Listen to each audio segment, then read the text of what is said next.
Hello friends, and welcome back to another gardening video. Today's video is about my favorite plant, which is your moss rose or your portulaca plants. And as all of you must be knowing, moss rose plants grow really well during the summer season and they bloom really well throughout the summers. And the hybrid variety grows well throughout the year and gives beautiful blooms like you can see over here. This one is the hybrid variety which I had created, and you can check out this video if you want to know how to create it. It's in my garden video playlist. So these beautiful portulaca plants are very easy to propagate, and I have a full video on how you can propagate these plants using the various methods. But during the rainy season, if you wish to propagate these plants, sometimes it happens that instead of growing as you want them to grow, they simply die off because of the high moisture content in the atmosphere and in the soil due to the consistent rains. So today I am going to show how you can easily propagate these plants even during the rainy season. If you directly take the stem cuttings and plant them, then this is what might happen. If they remain in the rain or if there is a lot of moisture, they just die off and they don't give out roots. So for this, first of all you need is some branches of the moss rose plant. Here I am taking some long branches for the sake of video, but even if you have smaller branch pieces, that will be enough for this method of propagation. So just break off some branches. Next, what you need to do is remove off any dead flowers which might be there, and you have to also remove off the lower leaves. Roughly I have removed almost half of the lower leaves because I'll be putting it in a tall glass bottle for propagation. And if you are having a shallow container in which you will be putting it, then you need to remove off almost 1/3 of the lower leaves. Just make sure that the leaves are not there because you do not want the leaves to start rotting, and then that will kill the whole of the branch. So for safety purpose, just remove off all the lower leaves and prepare the branches like so. After that, I have taken a glass container.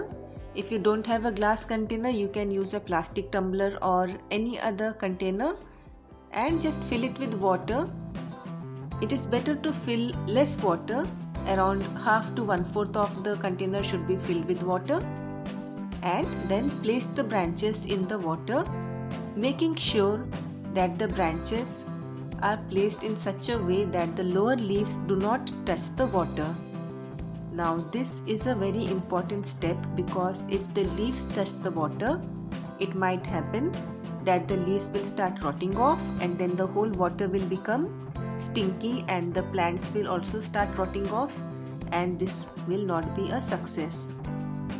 So here you can see how much water I have taken, and I have made sure that the leaves do not touch the water. Now keep this container in the windowsill or in an area where a little sunlight comes, and within a few days you will see that the stems have started rooting at the nodes. As you can see over here, the water level has come down because the plants have absorbed the water and rooting has started happening. The plants have not at all rotted, the water is nice and clean, and you can see the tiny roots coming out from the nodes of the stem. Now what you need to do is take out the plants to check the roots, whether all the stems have got the roots or not. So as you can see over here, the leaves are nice and fresh at the moment, and most of the stems have started getting tiny roots. There was a stem which I had added a little bit later, that one had not yet started rooting, but the rest of the stems, within a few days you can see small roots are coming out. Now these plants can be planted, but it is better to wait for the roots to grow up a little bit for 100% success. And this is the rooting after a few more days. Most of them have started rooting and the roots are now growing longer, but I decided to put it in the water again and to let the roots grow a little bit more. If you keep it in the water for a longer time, then the roots grow longer, but some of the leaves might get old and it might fall off because there is no soil for them to get the nutrition from. But the roots will be really healthy and the plants will definitely survive.